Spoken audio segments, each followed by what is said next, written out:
Question from the center mic, please. Okay, good evening. I have one question before that. My name is Mr. M. Ramesh Kumar.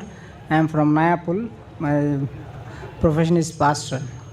So, brother, in this occasion, you are told the final is Qur'an. Okay, but I have one question. In a bottle of Yamama, may people died. These who by-hearted the Qur'an, there was a few that Qur'an can be lost during the Abu Bakar time.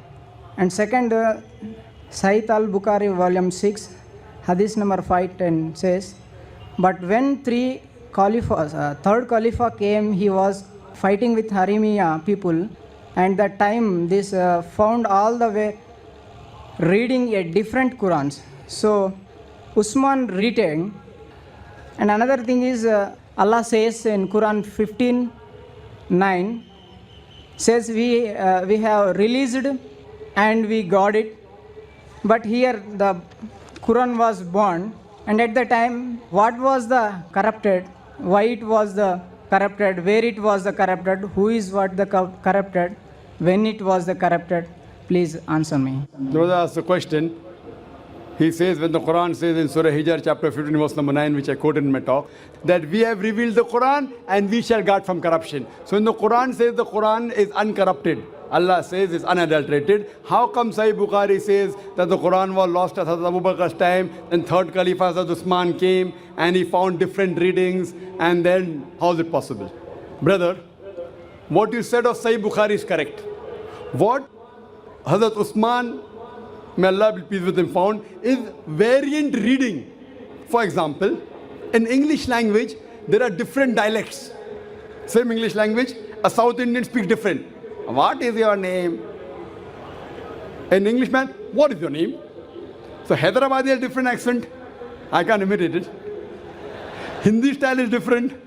My wife was telling me, why don't you speak Hyderabadi style Urdu yesterday? Nako. In Bombay, we don't say nako. In Bombay, we say aayinga, jayinga, khayinga, piyinga. So one of my Bombay brothers said, aayinga, gayinga was less yesterday. So here you realize that every area has a different dialect. So same way at the time of Hazrat Usman, in Arabic, may Allah be pleased with him, there were different dialects. What the Prophet gave permission was 7 dialects. So in pronunciation, they made mistakes. So when they made mistakes, he said, okay, let's finalize it. And we have to follow the correct pronunciation. So one of the reasons he did was he corrected the dialect. If someone says, what is your name? An Englishman will say, what type of English is this? What is your name? What's your name? American accent is different.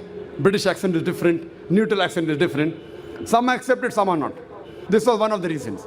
He corrected the dialect. Number 2, when Prophet Muhammad Sallallahu Alaihi Wasallam, when the Quran was revealed, he had special scribes. And he told the special Sahabas, whatever was revealed to him, he repeated it. And the Sahabas wrote down, he rechecked it. In that, Zayd bin Thabit, may Allah be pleased with him, he was the main person. And other scribes. Now, many of the Sahabas, when Prophet Muhammad said the Quran, they went home and wrote it through memory. So now someone hears my speech and goes home and makes points. It may be right, may be wrong. It will not be verbatim.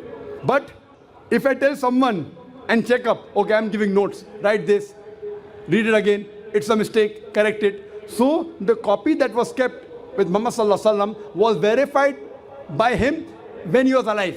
It was given to his wife Hazrat Hafsa, may Allah be pleased with her, who was the daughter of Hazrat Umar, may Allah be pleased with him. So it was kept in that custody. Now when people wrote on their own, from their memory, there are bound to be mistakes. So the Quran is not wrong. Even though there were notes of some people, Hazrat Usman said, now people should not get misled that is the real Quran. So he said, okay, now I'll make copies of this and spread it throughout different parts of the world so that they will know this is the authentic. The Quran wasn't changed. People, when they had their own notes written down, people did not know whether that was 100% verbatim correct or not. So Hazrat Usman, the third Khalifa, may Allah be pleased with him, he saw to it that he made a committee of the Sahabas and copied it from the original copy and spread it in different parts of the world. And one of them is even present in Tashkent, in Koptaki Museum today. And if you analyze it, it is verbatim same. And today the Huffaz, even if you burn all the copies, today there are millions of Huffaz who know the Quran by heart. Even if you burn all the copies, hypothetically, yet if these people get together, they can again make the true verbatim Quran. Hope that answers the question.